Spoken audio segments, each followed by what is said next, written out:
Place maintenant à notre grand angle.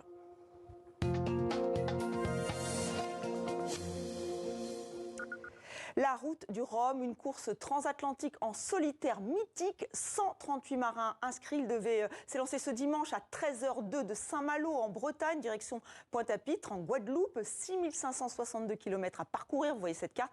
Seulement voilà, la météo fait des siennes. Les organisateurs ont préféré reporter le départ à mardi, mercredi prochain. C'est une première.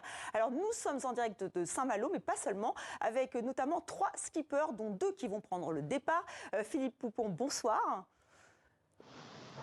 Vous avez remporté cette course en 1986. Alors c'était une édition épique, notamment à cause du temps. Et vous allez naviguer à bord d'un bateau de légende, le Pierre Ier de Florence Artaud, une traversée hommage à cette très grande navigatrice. Donc vous êtes dans votre bateau.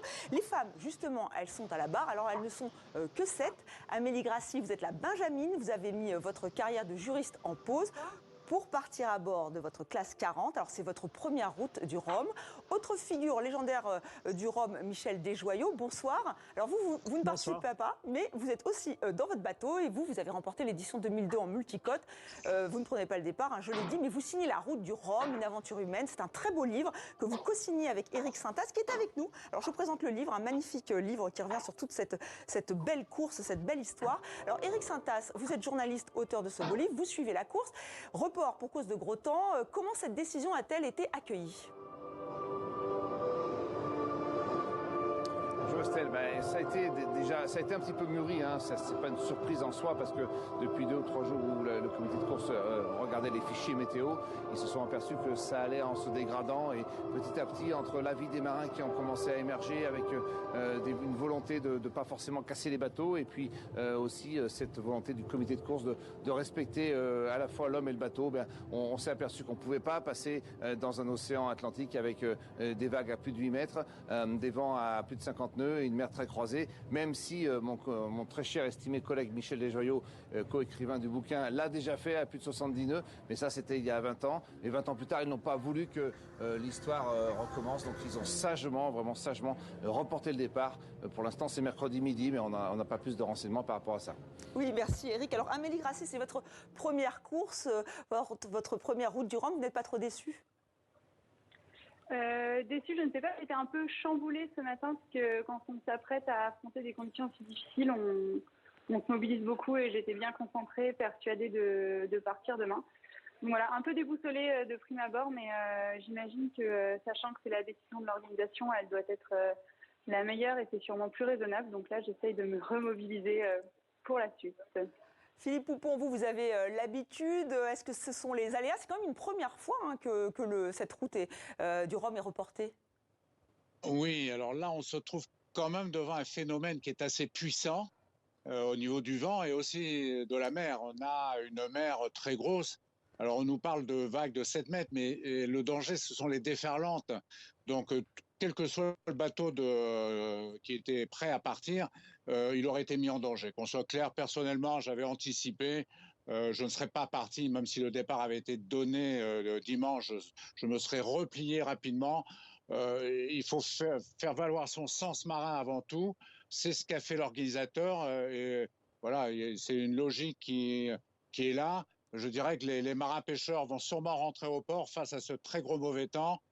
Donc, il était hors de question que nous, on ne va pas dire les petits marins, mais les régatiers, même de course au large, on aille se confronter à des conditions aussi fortes. Oui, c'était raisonnable. Alors, parlez-nous un peu de votre bateau. C'est un bateau qui a une histoire, c'est un bateau de légende, c'est celui de Florence Artaud. Vous êtes allé le chercher aux Philippines, vous l'avez remis en état. Vous dites que c'est votre dernière course. Pourquoi vous vouliez faire cette course avec le Pierre Ier ? Enfin, je veux dire, la dernière course du Rhum. On est d'accord. Oui. Oui. Bon, non, j'avais pas prévu dans mon plan de carrière de revenir ici à Saint-Malo pour être au départ de cette route du Rhum. Mais c'est grâce et à cause de mon épouse qui a écrit un biopic sur la vie de Florence et pour réaliser un film qui se fait en ce moment. Et dans ce cadre-là, on s'est dit, s'il y a bien un bateau qui doit être dans ce film, c'est le bateau avec lequel Florence a gagné en 1990. Donc voilà, on s'est mis en quête de ce bateau. On l'a trouvé un peu loin de la France, aux Philippines. Et on en a fait l'acquisition avec un ami. Et on l'a ramené en France. On l'a mis d'ailleurs en chantier chez Michel Desjoyaux qui nous a accueillis au mois d'août. Et voilà, le bateau était prêt pour le tournage. Hein. On voit des images là avec l'actrice qui joue le rôle de Florence. Et voilà, il y avait l'opportunité de faire la route du Rhum. Bon, le bateau est un bateau mythique. Hein. Je crois que ça fait plaisir à tout le public qui vient ici à Saint-Malo de voir ce bateau. Ça rappelle des souvenirs. Il est très beau en plus. Voilà, donc, moi, je suis légitime de revenir. Le bateau de Florence était une amie. J'ai gagné la route du Rhum. Bon, voilà. L'histoire est belle. Je suis très content d'être ici. Alors Michel Desjoyaux, justement, on parle de vous depuis tout à l'heure. C'est la singularité de cette course, c'est que tout le monde peut y participer, les vieux loups de mer, si j'ose dire, les amateurs. Alors il y a les Formule 1 de la mer avec les ultimes, les bateaux qui sont des pièces de collection comme celui de Philippe Poupon. C'est ça qui fait sa singularité, ou alors c'est ces tempêtes à venir? C'est un petit peu tout. C'est vrai que cette année, c'est une édition exceptionnelle avec 138 bateaux au départ. Des bateaux qui sont, et des marins qui sont vraiment des régatiers, des professionnels avec des machines très sophistiquées. Et puis, vous avez aussi deux catégories qui sont, je trouve, vachement sympas.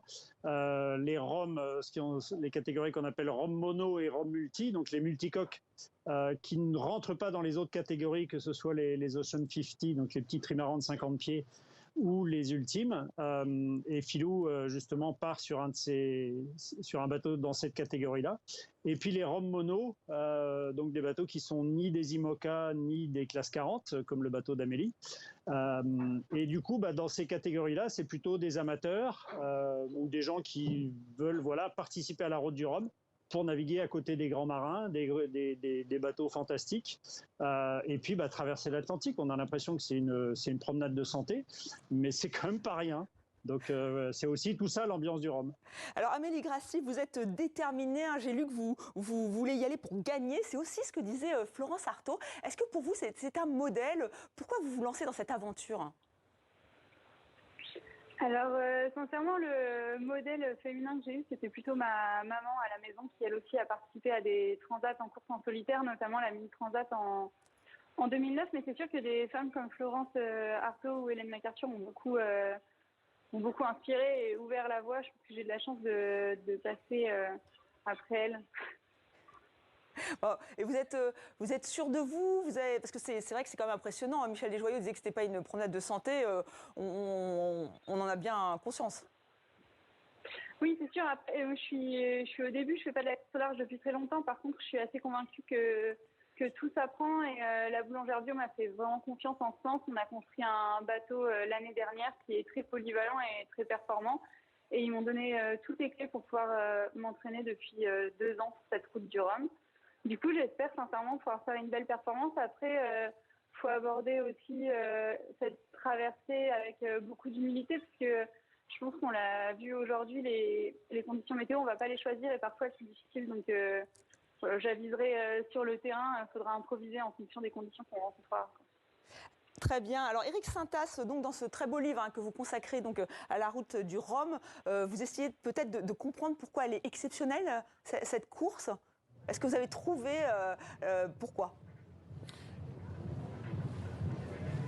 Elle est exceptionnelle, c'est vrai, par sa beauté, parce qu'elle revient tous les 4 ans, parce qu'elle est unique, parce qu'on part du froid pour aller au chaud, c'est ce qui est clair. Et puis parce que aussi j'ai raconté cette course par le biais d'un prisme qui est guadeloupéen, parce qu'on part, c'est vrai, de Saint-Malo, mais on arrive aussi en Guadeloupe et il y a beaucoup de marins guadeloupéens qui maintenant sont dans cette course. Et je voulais raconter cette histoire à travers leurs histoires à eux, celle bien sûr des grands marins que sont Philippe, que sont Michel, que sera peut-être Amélie. Si elle fait une belle perf cette année, on va la revoir dans 4 ans et elle sera dans la page dans mon bouquin, c'est ce que je lui souhaite en tout cas. Mais c'est vrai que avant tout, ce qu'on raconte dans ce bouquin, ce sont les histoires humaines. C'est pas forcément les faits de course. Les faits de course sont les arts, on connaît les palmarès, mais il faut aller au plus profond de ces hommes et de ces femmes qui traversent l'Atlantique et qui quelque part mettent un petit peu leur vie en jeu. C'est pour ça que j'ai voulu écrire ce livre. Et Michel a été avec moi mon guide et ma caution védique, on va dire, pour employer ce terme exact. Alors, on va parler de l'aspect sportif quand même, avec ce record qui est détenu par Francis Joyon. 6562 km en 7 jours, 14 heures et 21 minutes. Francis Joyon, donc c'était en 2018, mais il repart avec un trimaran qu'on dit un peu vieillissant. Est-ce que vous pensez que ce record peut être battu? Philippe Poupon, Michel Desjoyaux, qui vous répond à cette question? Un record peut être battu. Je dirais que les nouveaux bateaux ont gagné en vitesse. Hein, les ultimes sont devenus des bateaux volants. Donc oui, pourquoi pas. Alors après, c'est la météo qui décide. Hein. C'est pas un terrain de sport avec un tarmac qui est le même tous les ans. Là, la mer n'est pas la même d'une année, voire de 4 ans à 4 ans de différence. Donc on verra, pourquoi pas, mais c'est le premier arrivé qui aura les honneurs et c'est ça qu'il faut voir. Oui, parce que Michel Desjoyaux, vous, quand vous avez remporté cette route du Rhum, c'était presque inattendu en fait. C'est parce qu'il y avait eu beaucoup de casses. Vous naviguez très bien, ça c'est sûr. Mais c'est vrai qu'il y a une bonne part qui est aussi liée au hasard. Le hasard, quand la chance se renouvelle trop souvent, on appelle ça du talent, paraît-il. Mais donc oui, il y a forcément une part de hasard, mais c'est surtout les conditions météo qui vont dicter comment la course va se dérouler. Et ensuite, pour le chrono, c'est vrai que là, c'est d'abord une course, donc c'est arriver avant le deuxième, si possible. S'il y a moyen d'améliorer le temps général, pourquoi pas, mais c'est pas souvent l'objectif quand c'est une course. Mais comme le disait Philou, les bateaux, les ultimes ont beaucoup progressé, et le bateau de Francis Joyon est un vieux bateau. D'ailleurs, c'est le bateau qui a gagné les 3 précédentes routes du Rhum. En grand multi. Donc oui, le temps de course peut être amélioré, mais là déjà les conditions sont pas fameuses. Quoique peut-être maintenant avec le nouveau départ un petit peu plus tard, ça peut être mieux. Et on verra ça, effectivement, on va suivre ça sur TV5 Monde. Alors on retrouve Éric Sintas, donc qui est à Saint-Malo. Vous êtes avec le skipper Paul Meillat. Donc lui aussi, il se prépare. Paul qui a gagné la course il y a 4 ans en IMOCA. Au-delà de la course, au-delà du report que l'on sait maintenant, Paul, vous m'aviez parlé, c'était un petit peu un rêve de gosse, c'est un truc auquel vous aviez pensé très très longtemps. Puis voilà, vous êtes comme un gamin qui découvre son Noël, même si vous l'avez déjà fait, cette route du Rhum, même si vous allez la refaire, ça provoque quoi dans votre tête? Alors du Rhum, c'est tout ça, et puis je crois que c'est un événement on partage beaucoup avec le public. On voit ici, il y a une ferveur incroyable à Saint-Malo, et ce qui est incroyable, c'est de se dire qu'il y aura encore plus de ferveur à l'arrivée en Guadeloupe. Moi, c'est vraiment ça qui me plaît, et c'est aussi une course qui va d'un endroit pour arriver à un autre. Je pense que c'est un symbole aujourd'hui. On a beaucoup de courses qui partent de métropole, qui reviennent, et là on va traverser l'Atlantique, mais pour aller découvrir aussi la Guadeloupe, et c'est magnifique quand on arrive. C'est aussi un sprint, c'est beaucoup d'émotions très intenses en pas beaucoup de temps. Pour nous, c'est assez court, hein, finalement, 10-12 jours. C'est pour ça qu'elle est mythique. Bah ouais, ce qui est mythique, c'est son intensité. Et moi, je crois qu'aussi le tour de la Guadeloupe, ça peut représenter quasiment 10% de la course, puisqu'on peut être bloqué devant Bouillante dans les calmes. Et puis, on change énormément de voile sur la fin. Voilà, c'est vraiment une course qui est intense du début jusqu'à la fin, quoi. On a vu que les rebondissements à la fin de la course sont toujours... Il y a toujours plein de changements sur la fin, quoi.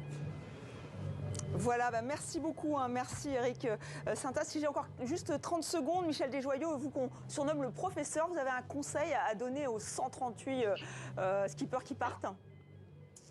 De se faire plaisir, et je crois que la plupart sont des gens qui sont là pour ce qu'ils aiment, naviguer, et il y a la compétition bien sûr.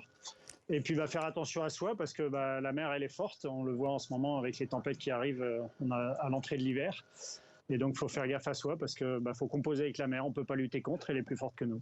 Merci à vous 6 d'avoir été avec nous donc en direct dans 64 minutes et de nous avoir fait un peu vivre donc cette route du Rhum dont le coup d'envoi a été reporté mardi ou mercredi prochain. Je ne sais pas si on souhaite une bonne course ou pas, donc je ne le dirai pas. Mais en tout cas, encore une fois, merci beaucoup d'avoir été avec nous.